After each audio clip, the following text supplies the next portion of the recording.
Must be the season of the witch.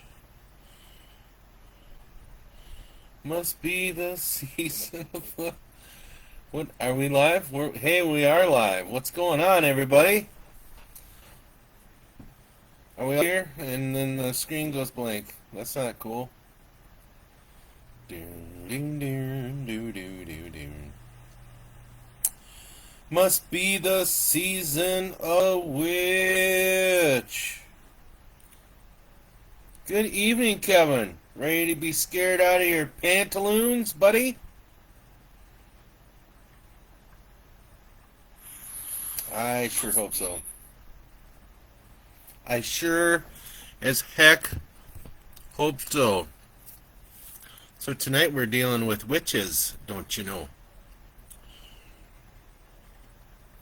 Oh, them pesky witches. They're always bothering people going here and there, to and fro, and sometimes we marry them, don't we, Kevin? And then we have to divorce them. Now, we're not talking about you, Kate, alright? So don't stab me next time you see me. Anyhow, how you doing? Welcome, Jessica. Good evening. How's it going? It's just the two of you. Just the two of you. Sure, I took a nap this afternoon, so I'll be good. Well, that's good, man. That's good. So, tonight's chapter, well, it's the chapter we've been on for the last month at least. Chapter 10 in Pavor Nocturnus. And we are joining up with Joe. Going here. Where are you going? We're joining up with Joe again, and he just rescued. You remember last week? Joseph rescued Stephanie. Who? Hey, Chuck, how's it going? He's here now. Now I feel safe enough to read the stories because I'm sure he brought some badgers with him. So, anyways, Joe had rescued Stephanie, who was what the House of Pavor Nocturnus had called a conduit. You're here to listen. Stephanie was a conduit, and what that means is that so there's these two worlds in this universe. There's the land of Nod, and then there is the land of Lucidity. And I think I explained this before, but for those of you that didn't tune in for that one, the land of Nod is basically created. It's a whole world, a whole universe created from our imagination. So anywhere from dragons and werewolves and vampires and stuff like that, Santa Claus, the Tooth Fairy, it's all over in the land of Nod. Then there's the land of Lucidity, where all of us exist. And basically it's the waking world. And what the House of Pavor Nocturnus wants to do is bridge that gap between there and send all of its nightmare children over here to take over humanity, I'm guessing. And Joseph, our hero, is, well, he's basically comes from a long line of saviors. And their job solely is to keep those nightmare creatures out of the land of Lucidity and just keep them over in the land of Nod. But there are these dreamers that he is rescuing.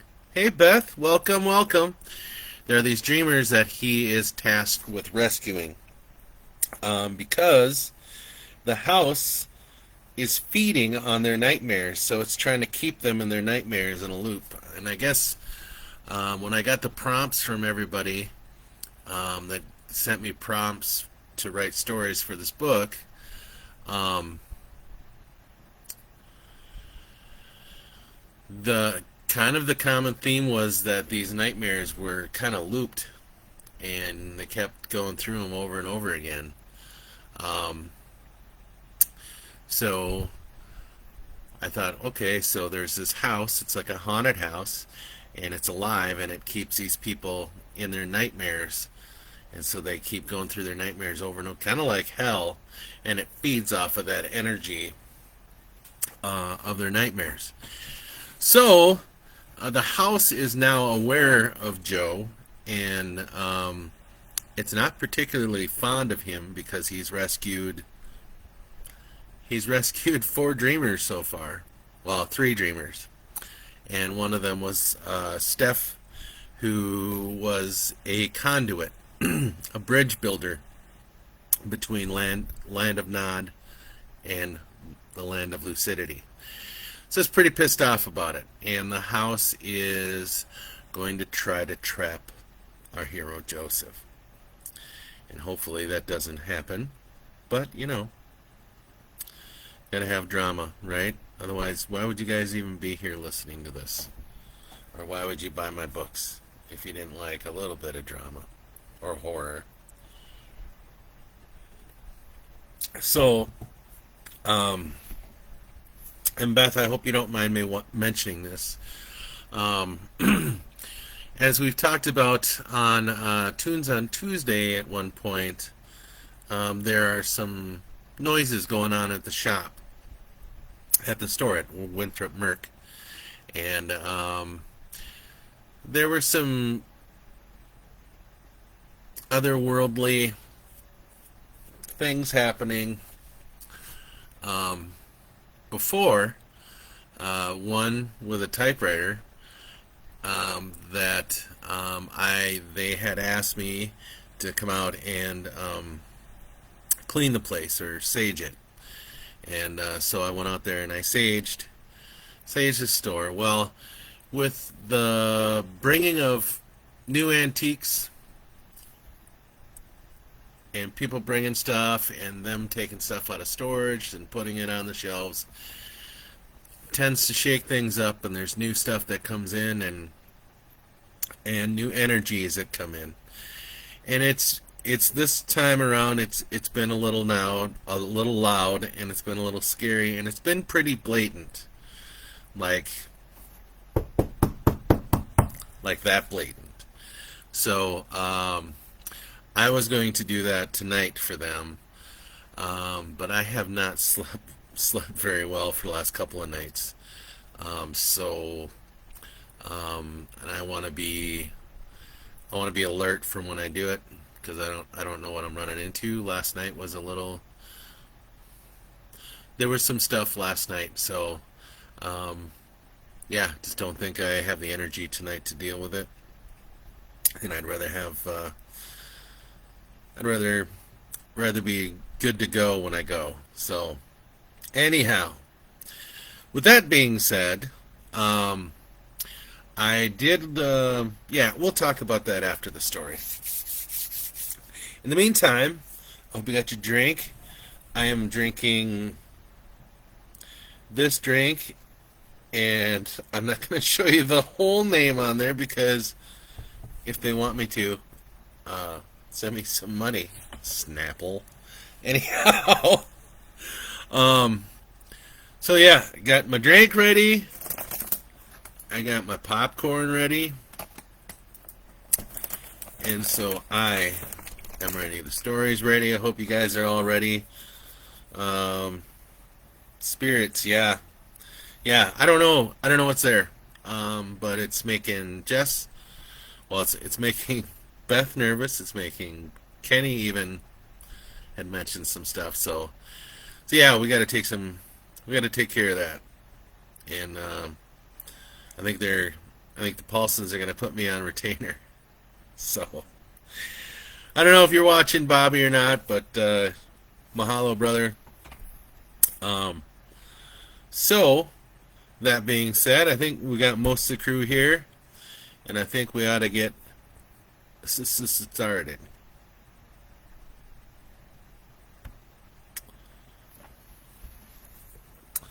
Here we go. Well, that one jumps into darkness a little fast. I like it when it's like a slow transition. You know what I'm saying? Alright, let me get a few of these munchies in here.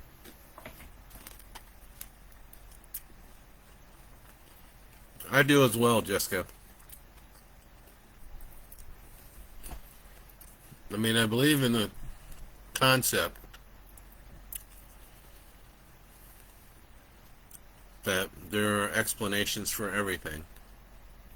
But I do believe what we call our spirits is energy. Whether that be positive or negative, there's always both in the world, just like there's good and bad people. And I think sometimes you can get some negative energy that shouldn't be there. So we need to take care of that for the Paulsons. Because they don't deserve that. Right? We don't need the Windsor Merc turning into Pavor Nocturnus, so to speak. Sorry for crunching in your ears. Alright.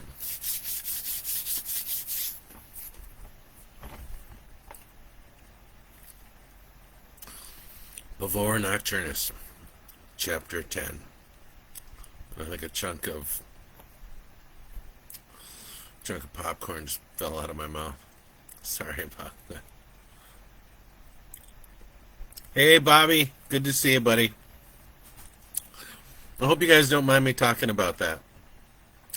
So I just thought it was something poignant to tonight.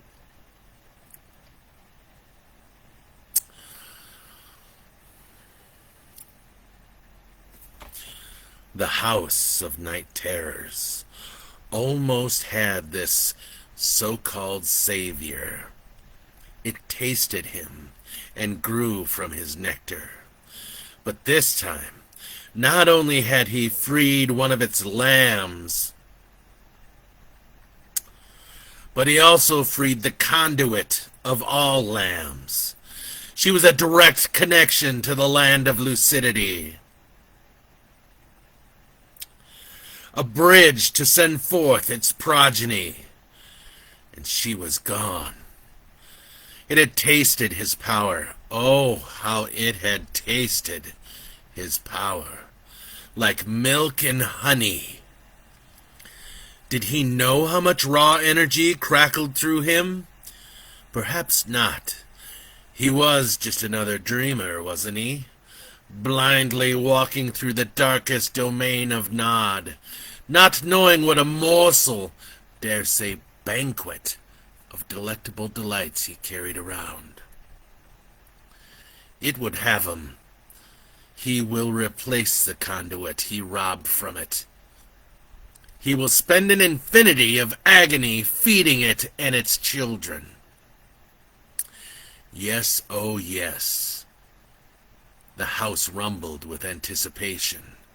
The house will control his path right into its jaws. Somewhere, in the darkness, there was the faint cry of a baby. And within that cry was a hint of a man's voice, arguing with a female. I don't know if I like the sound of that, Joe says to himself. He followed the sound of the infant's cry, and he ran into something soft and velvety. He panicked at first, thinking this was some new horror trying to attack him, until he came out onto the other side, which opened into a large room dimly lit with candles. As he got closer, the room was surrounded with crimson-colored curtains. Outside the circle of candles, there was a circle of semi-nude women, dressed in nothing but cloaks. In the center was a man kneeling before a woman, with the same type of cloak. She was holding the infant. A fat, white man stood between them. The woman holding the baby raised her hand, which had long metal blades on the end of each finger, and to Joe's horror, she swatted at the baby. Blood spattered outside the swaddling cloth. Both child and infant cried out. "Oh, fuck this shit," Joe said, and ran through the line of women. Simultaneously, Joe grabbed the baby and knocked the woman into one of the candelabras, and she lit on fire as she fell to the ground. The other women hissed and made their way into the circle. "Is your baby okay? Is this your baby?" Joe asked the man who was still on his knees. "Yes," the man, who seemed to be in some sort of shock, said. "What are you doing?" "Saving your kid's life. Now take it." Joe gave the baby to its father and grabbed one of the candlesticks and used it to keep the other women at bay.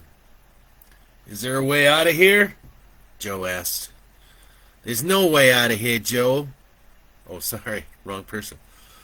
"There's no way out of here, Joe," the fat man said, with a hint of Cajun in his tongue. "The fuck are you talking about?" "The name's Branson Mulcahy. You cannot undo what has already been done." "Do you know what he's talking about?" Joe asked the father. "I signed a contract," the father said sadly. I have to honor it." "What?" The woman, who was on fire, cast off her burning cloak and stood up. Her eyes were red with fury. Her teeth showed in a snarl, and she brought her claw across his face. "Take him," she ordered. The women gathered him up and held him. The father knelt before her and raised his baby to her. Blood was dripping into his right eye. He could barely make out the woman bringing her fierce claw into the air again. "Please," the father said, "take me instead." "You can thank the interloper," the woman said.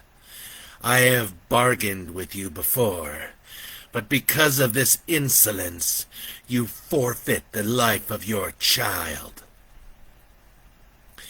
"If I may interrupt you for just a—" Branson began to say with that smooth southern charm that made him one of the best attorneys in Louisiana. "You may not," she interrupted, and slashed his throat. The fat man gagged and dropped to his knees. He looked with wide eyes at the father as he tried fruitlessly to hold in the blood jetting from his throat, and then dropped to the stone floor on his face. "Please," the father begged. I know my life isn't worth shit, but take everything. Take my record business and all my contracts. Just let my daughter live." "This isn't real," Joe shouted, struggling from the grip the women had on him. "None of this is real." "Silence him," the woman ordered. They smothered his mouth with their hands. The woman dug her blades into the infant, cutting its cries in half. It gurgled its last struggle to cry for help, and then it was silent. The father screamed and thrashed on the ground. "You did this!" The father turned towards Joe. His teeth were grit so hard they looked as if they may shatter. He stood up and began marching towards Joe, fists balled in a juggernaut rage. Joe tried to struggle his mouth free, but the hands didn't leave his face until the first punch connected into his nose. He could hear and feel the snap of his nose, and then blood began to spurt from his nostrils. Another haymaker connected with his cheek, and he could feel it crack. His lights were beginning to go out. The women let go of him, and he fell to the stone floor, feeling like his face was going to fall off. "You need," Joe said painfully, "to wake the fuck up." The man landed a kick to Joe's ribs that knocked the wind from him and possibly cracked a rib.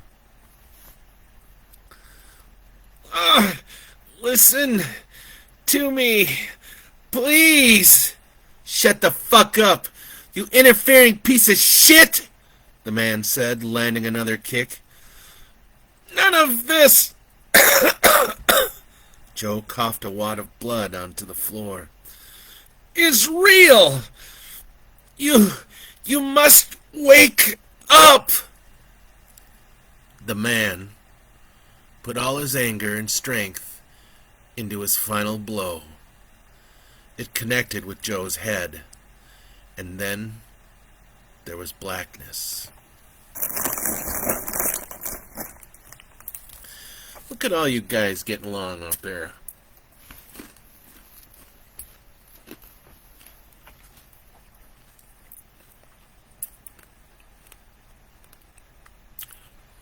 Someone's coming back. Joe's eyes flicked open. He was lying in a mockery of his apartment. It looked like his place, but it seemed as if the colors were fading from it. The smell was different. He tried to get up, but something had him fastened to the couch. As he tried to pull his head and arms from the couch, he noticed the fabric was meshed into his flesh. "What the fuck is this?" he said through a throbbing jaw. He could hear the jukebox of his bar pounding out some outlaw country song, but at some laborious slow speed. "Someone's coming back." Who keeps saying that? Who indeed? It's you. Someone's coming back, Joe. You keep saying that, but here I am, alone. And what was up with that dude kicking my ass when I was trying to save him? Fuck. I feel like Conor McGregor took a few turns with me. None of this is real, Joe. You know that. Well, it fucking feels real. You need to get up. It's draining you. What's draining me? The House of Pavor Nocturnus. It's feeding on your energy. On Grandma's energy. I can't fucking move. This thing's got me melted into the couch or something. Someone's returned. A knock came at his door. The doorknob jiggled and the knocking began again. Now what? Starfish again? The devil? Naked bitches? Let them in. Did you forget that I'm kinda stuck here? Let them in. Come in!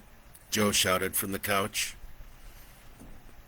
The door unlocked, and a familiar face burst in. The face was a bit older now, maybe 15 years old, if Joe was a betting man. Joe! The girl said with a smile on her face. Stephanie? He said, struggling to get up. Help me out here, kid. I'm stuck. It's not real, remember? Joe stopped struggling and closed his eyes. Come on, Joe. We gotta get out of here. He opened his eyes again and slowly sat up. And he was free. Jesus Christ, kid, he said, hugging her. What the fuck are you doing back? And how did you grow up so fast?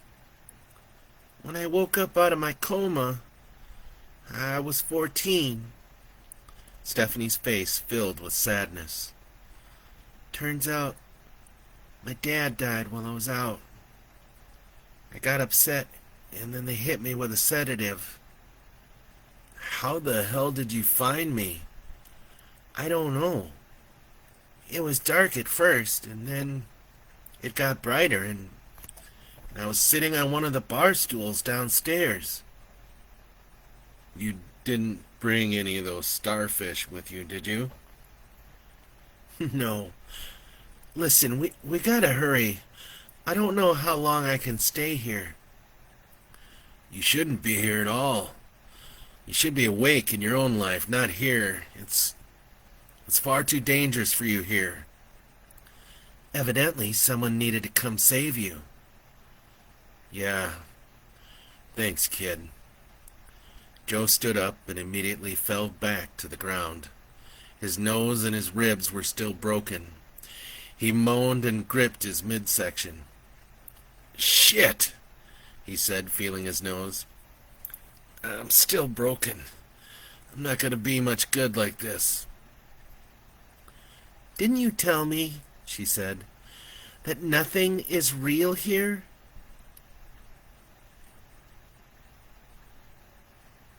Yeah, but that all of this is in our heads? Well, yeah, but... Joe closed his eyes and took a deep breath. He opened them again, tried to stand up. His ribs screamed at him and went down on one knee. Ah! What the fuck? He spat out a wad of blood. I think we need to find the dreamer you were here to awaken, she said. So he can finish kicking my ass? No, but I think if you can save them, wake them up, you might be able to heal. Ah, fuck, kid. Okay, let's go. Stephanie helped him up, tying a towel around his ribs. How's that? She asked. Good enough, he said, coughed, and then winced. Joe's apartment is connected to the bar downstairs by a steep stairway of approximately 40 steps. How he ever traversed them during his drunk periods, he didn't know. But now, there was close to 150. They descended into a thick cloud of darkness. The first dozen or so steps, the temperature dropped 20 degrees. By the time they had reached the 100th step, they were in pitch blackness, and goose flesh stood out on their arms. Shivering made his ribs hurt, but they pressed on. Towards the bottom, they bumped into that thick, crimson curtain. Its fabric heavy, as if it had absorbed all the dampness of the lower levels. Okay, popcorn, not such a good idea. At least when you're reading.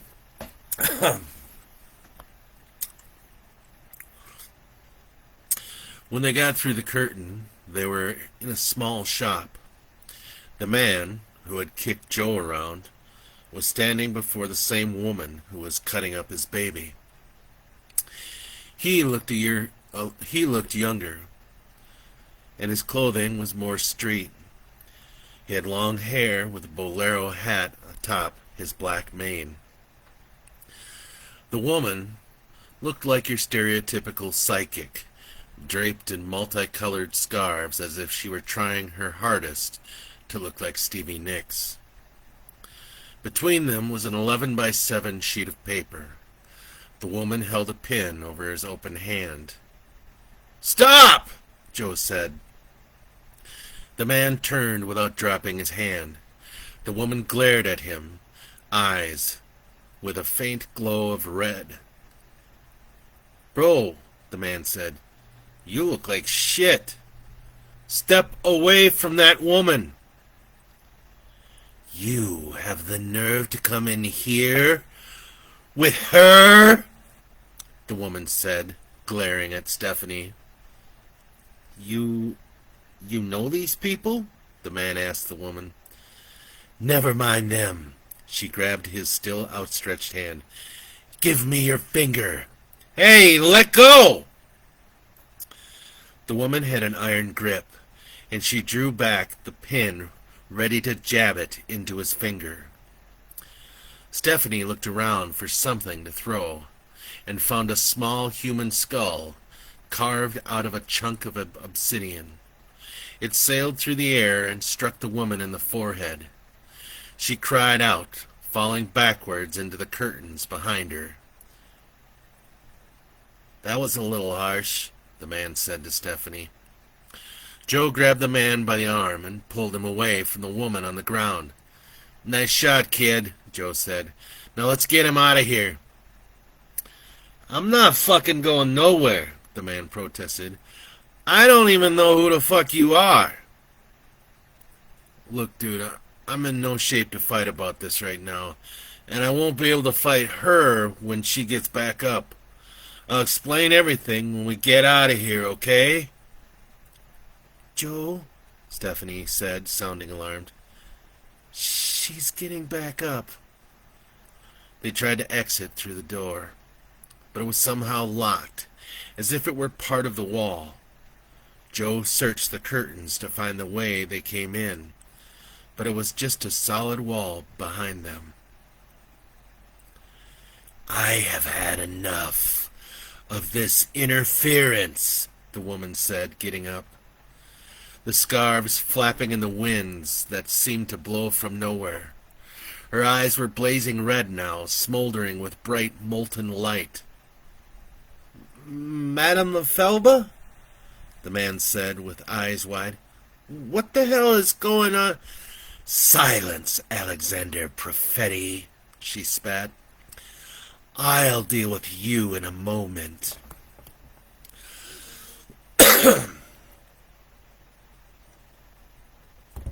She motioned her hand, and Alex sailed to the far wall and dropped onto the ground.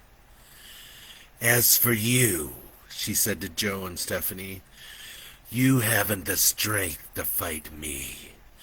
I will not allow you to take what is mine again, and I will have you both entrapped in my cocoons again, to feed on until your pathetic little souls are all dried up. She clenched her fist at Joe, and he immediately began to feel the pressure on his rib cage. The bones were beginning to snap, and he feared they would puncture a lung. Stephanie grabbed another tiny skull, carved from some stone she didn't recognize, and when she hauled her arm back to launch it, she phased out, and the stone skull dropped to the ground, and then she phased back again. Oh, shit, she said, feeling her chest and legs. I think the sedative is wearing off. I could be checking out of here, Joe. Good, Joe struggled to say.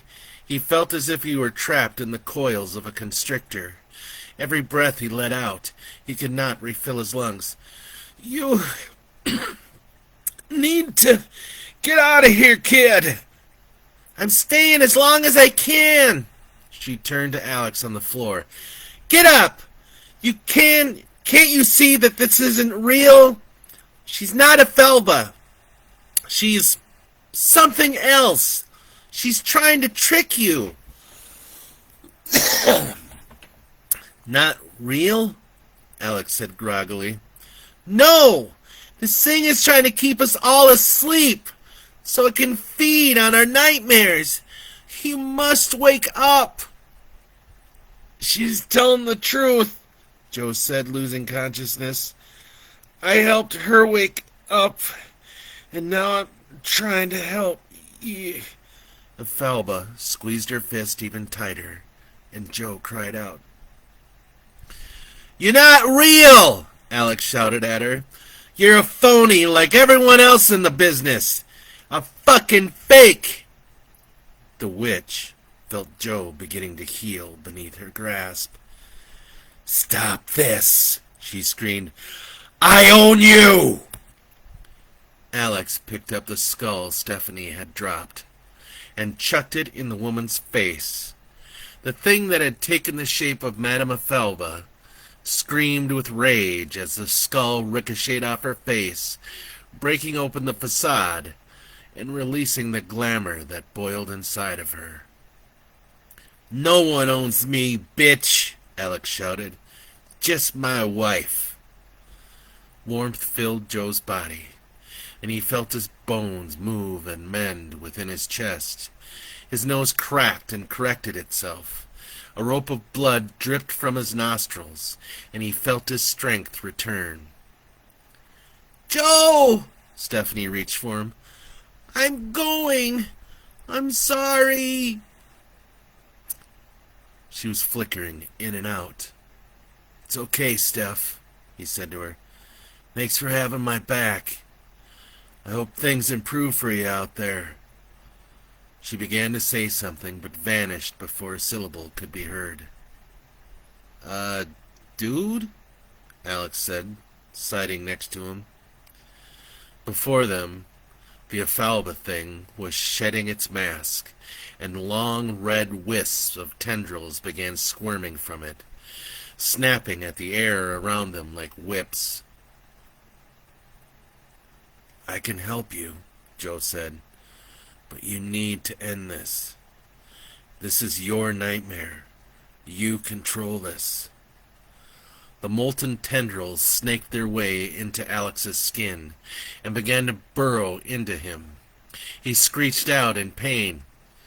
"Alex!" Joe shouted. "Remember, none of this is real. It's using your thoughts against you. This is the only way it can have control over you." Alex closed his eyes, trying to breathe in deep as the tendrils wormed their furious way throughout his body. "None of this," he said to himself, "is real." The heat subsided, and he thought he felt the tendrils begin to withdraw a little. "Oh, but it is real, Alexander Profetti," it cooed. "You're ensnared, and there's no escape from me. None." The tendrils began slithering inside him again, filling his lungs and his guts. Joe spied an old-looking sword hanging on the wall. It looked like something you'd buy at the Renaissance fair, but it would have to do. He stabbed it directly into its face. The tendrils snapped back, and the thing lost its blazing red color and darkened into an ashy gray.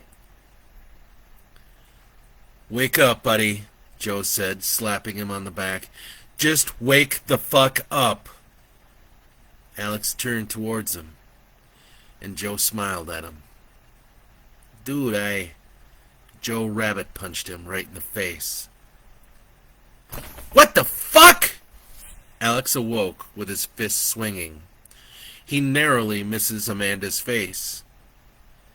"Watch it, slugger," she says next to him in bed. He looks around and realizes he's in his bedroom in their Minneapolis apartment. "Baby?" he says, and places his hands on her stomach. "Must have been quite a nightmare." She places her own hands on his. "Nightmare?" "Yeah, a nightmare. Jesus, it was so real." "You're bleeding." "What? Oh, damn!" He could feel blood trickle from his nose with a slight ache at the bridge. "Haha, Joe, that fucker." "Who's Joe?" she asks, tipping his head back with a tissue, pinching his nose. This dude who punched me in the nose." "Alex, honey, what are you talking about?" "In the dream, he punched me to wake me up." "Still don't know who Joe is." Alex realizes how he sounds. I don't know. He showed up in this nightmare I was having. He was there to rescue me from this witch. She was cutting up our our daughter. Our daughter? A witch? What the fuck, Alex? I know we don't have a daughter. I I had to sign some contract or something and to be rich and famous, I think. Oh, honey, you've been working hard to get your music career off the ground. It's probably eating away at your subconscious. Yeah, that's probably it. It's weird, though. A little. I need to hang up the music dreams, I think. Maybe go back to school to get my counseling degree. Thanks, Jerry. No, it's not that. It's the part about a daughter? Oh, yeah. I know. I don't know where that came from. I'm not 100%, babe. But I've been late with my period. I took the home test. Wait, what? I'm fairly sure I'm pregnant. With every sleeper the interloper takes, the weaker it becomes. And he has the audacity to bring the girl back? The conduit? How did he do that? The House of Night Terrors trembles. Its walls were cracking and the foundation began to wither like parched tree roots. It was beginning to lose control. It had him. Oh, how it had him, dreaming deeply in its gossamer webbing. Broken and nearly faithless. If it wasn't for the girl coming back, he would have fed it for eons. When was the last time it had feasted on a guardian, a savior, a Zvavichel? Then it would have had the girl. The girl was older now, but her imagination was still fresh and full of fear. Her mind was still 8 years old. She had already built a bridge during her time with it. A bridge that let loose the nightmare progeny it had birthed into the land of lucidity. It would do what it needed. It would do what it needed to do to keep the others. It would do what it needed to do to ensnare the interloper. Let him come. Let him try. But what if one of them comes back? Another tremor. What if they all come back? A room on the second floor deteriorates and crumbles through the first floor and disappears into the blackness of its basement. It was a fluke. That's what it was. They couldn't return unless it brought them back. This interloper had no such power. Or did he?